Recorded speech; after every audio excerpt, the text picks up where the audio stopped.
You sell your cottage, you cash out your stocks, you flip a second property for a big profit. Nice, right? But then, a tax bill shows up. It's called the capital gains tax, and for many Canadians, it feels like it comes out of nowhere. So what is capital gains tax? Why do you owe money on something you already own? And how much are you really paying? Let's break it down in plain language. No accounting degree required. A capital gain is the profit you make when you sell something valuable for more than you paid for it.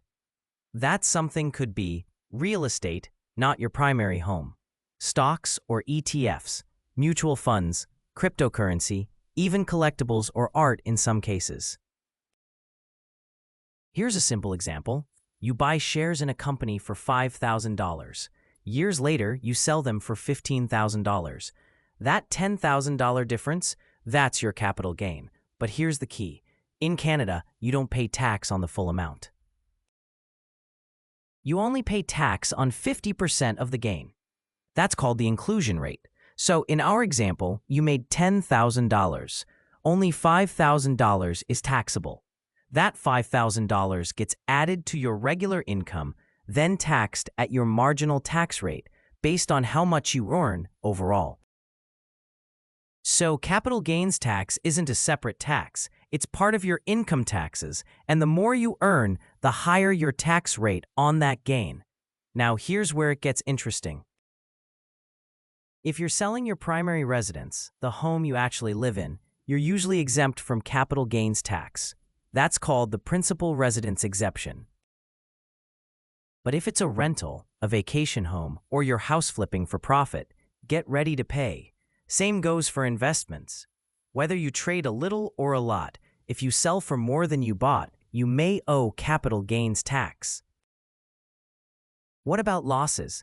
If you sell something for less than you paid, that's a capital loss. You can use it to offset gains, either this year or carry it forward to future years. Now, why does this matter? Because politicians love to talk about taxing the rich by changing the capital gains inclusion rate.